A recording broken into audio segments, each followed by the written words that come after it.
Hello hi welcome back to our channel. ఎలా ఉన్నారు? ఏంటి ఈరోజు సండే కదా, సండే అని చెప్పి మా ఆయన బోటి కూర తీసుకొచ్చాను. బోటి అంటే అంత మామూలు విషయమా? వేడి నీళ్ళు పెట్టాలి, కడగాలి, చేయాలి. కడగడం అది అయిపోయింది. ముందుగా కుక్కర్ పెట్టేసి దాంట్లో నూనె పోసి ఉల్లిగడ్డలు వేసి మంచిగా కలుపుకోవాలి. ఆ తర్వాత మంచిగా ఉడికిన తర్వాత అల్లం వెల్లిగడ్డ పేస్ట్, పసుపు వేసుకోవాలి. వేసుకున్న తర్వాత మంచిగా కడిగి పెట్టుకున్న బోటి అందులో వేసి మంచిగా కలిపేసుకోవాలి. కలుపుకొని మూత పెట్టేసుకోవాలి. ఏంటి ఉల్లిగడ్డలు నల్లగా ఉన్నాయేంటి అనుకుంటున్నారా? ఏం లేదండో, మా ఆడబిడ్డలు వచ్చిర్రు కలపండ్రా అని చెప్పి నేను లోపలికి వెళ్ళి వచ్చేసరికి మాడిపోయాయి. అందుకే అలా ఉన్నాయి. మంచిగా కలిపేసి మూత పెట్టేసుకోవాలి. మూత పెట్టేసుకున్న తర్వాత మళ్ళీ ఒకసారి తీసి మళ్ళీ కలుపుకోవాలి. కలుపుకున్న తర్వాత టమాటాలు, కారం, ఉప్పు వేసి మళ్ళీ ఒకసారి కలుపుకొని మంచిగా మగ్గించుకోవాలి. ఆ తర్వాత కొత్తిమీర, ఆ తర్వాత కొత్తిమీర పుదీనా రెండు కలిపి వేసేయాలి.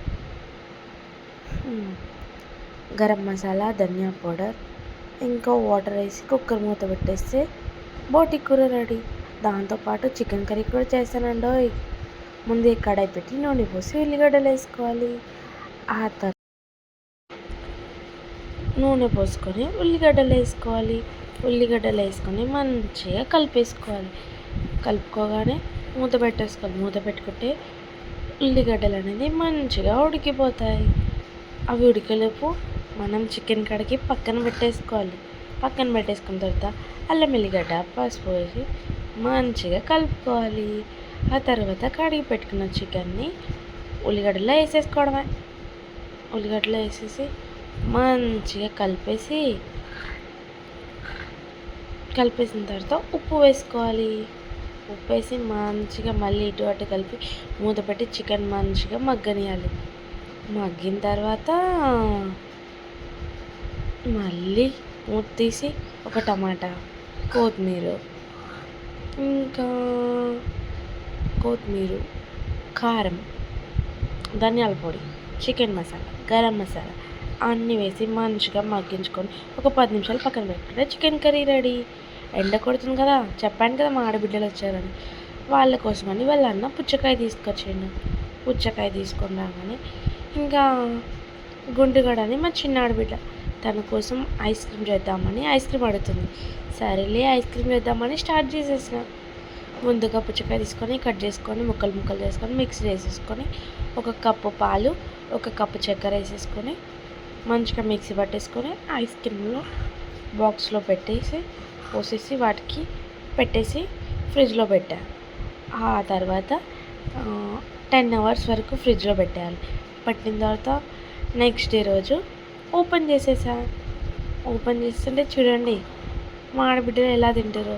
కాకపోతే చిన్న గిల్ట్ ఫీలింగ్, ఎందుకంటే అందరు ఉన్నారు. ఇంకొక ఆమె లక్కీ, మా పెద్ద ఆడబిడ్డ అలిగి వాళ్ళ మమ్మీతో పాటు వెళ్ళిపోయింది. తను కూడా ఉండుంటే బాగుండేది. మా బుడ్డి చూడండి ఐస్ క్రీమ్ ఎలా తింటుందో. తనకు ఐస్ క్రీమ్ అంటే చాలా ఇష్టం. నాకు కొంచెం వాయిస్ ఎలా వస్తుందో చూసారు కదా, గొంతు అస్సలు బాగట్లేదు. సరేలే గులాబ్ జామ్ చేసుకుందాం, వద్దే నేను చేస్తా అని మా దీప్తి అన్నది. సరేరా నేను కూడా నీకు కొంచెం హెల్ప్ చేస్తా అని చెప్పిన. అలా అని చెప్పి పిండి కలిపేసి మంచిగా ఉండలు చేసి ఇచ్చేసిన. కడాయి పెట్టి నూనె పోసి మంచిగా బ్రౌన్ కలర్లో వచ్చే వరకు చేయమని చెప్తే చేసేస్తుంది. తనే చేసేసింది. మంచిగా బ్రౌన్ కలర్లోకి వచ్చేసినాయి. నేనేమో ఇక్కడ ఉండలు చేస్తున్నా, తనేమో మంచిగా కాలుస్తుంది. కాల్చేసిన తర్వాత పక్కన పెట్టేసి మళ్ళీ ఇంకొక గిన్నె పెట్టుకొని వాటర్ వేసేసుకొని ఒక కప్పు చక్కెర ఇలా చేసుకొని మంచిగా పాకం వచ్చే వరకు చేసేసి మంచిగా పాకం వచ్చిన తర్వాత మంచిగా కలుపుతూ మంచిగా పాకం రావాలి. పాకం వచ్చిందా రాలేదా అనేది చూసుకున్న తర్వాత పాకం వచ్చిన తర్వాత ఇవి గులాబ్ జామున్ అనేటివి వేసేయాలి. వేసేసిన తర్వాత ఎలా వచ్చింది ఏంటి లాస్ట్ అవుట్పుట్ చూసేయండి.